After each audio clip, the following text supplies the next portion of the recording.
Zee 24 तासनं उघडकीस आणलेल्या Koregaon park जमीन गैरव्यवहाराच्या प्रकरणातील निलंबित तहसीलदार सूर्यकांत येवले यांचा जामीन अर्ज फेटाळण्याची शक्यता आहे। कोर्ट थोड्याच वेळामध्ये आता या संदर्भातला आदेश देणार आहे। यामुळे निलंबित तहसीलदार येवले यांच्या अडचणीमध्ये वाढ होण्याची शक्यता आहे। सूर्यकांत येवले यांना अंतरिम जामीन मिळालेला होता आणि त्यांच्या आता या संपूर्ण प्रकरणामध्ये सुनावणी होणार आहे आणि थोड्याच वेळात याचा निकाल देखील येणार आहे। तुम्ही अंतरिम जामीनवर आहात।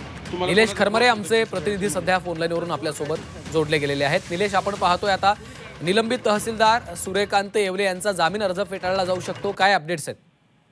खरं तर या प्रकरणात बघितलं तर आर्थिक गुन्हे शाखेकडे हा तपास वर्ग केलेला आहे आणि गुन्हा सुद्धा दाखल झालेला आहे। आणि या गुन्ह्यामध्ये निलंबित तहसीलदार सूर्यकांत येवले जे आहेत त्यांच्यावर हा खटला सुरू होता। मात्र त्यांनी ज्यावेळेस गुन्हा दाखल झाल्यानंतर कोर्टात जाऊन त्यांनी अंतरिम जामीन मिळवला होता। त्यानंतर 2 सुनावण्या झाल्या। मात्र या दरम्यान त्यांनी आता जो अंतिम जामीन जो असतो त्यासाठी याचिका दाखल केली होती, त्याची आज सुनावणी झाली या ठिकाणी। मात्र आता त्यांचा जो जामीन अर्ज आहे तो या ठिकाणी फेटाळण्याची शक्यता निर्माण झालेली आहे। थोड्या वेळातच याबाबतचा आदेश जो आहे तो न्यायालयाने काढेल। पण मात्र या ठिकाणी आपण जर बघितलं तर निलंबित तहसीलदार सूर्यकांत येवले या जमीन घोटाळा प्रकरणी त्यांचा जामीन अर्ज जो आहे तो शिवाजीनगर न्यायालयाचे जे न्यायाधीश आहे ते फेटाळण्याची दाट शक्यता आहे।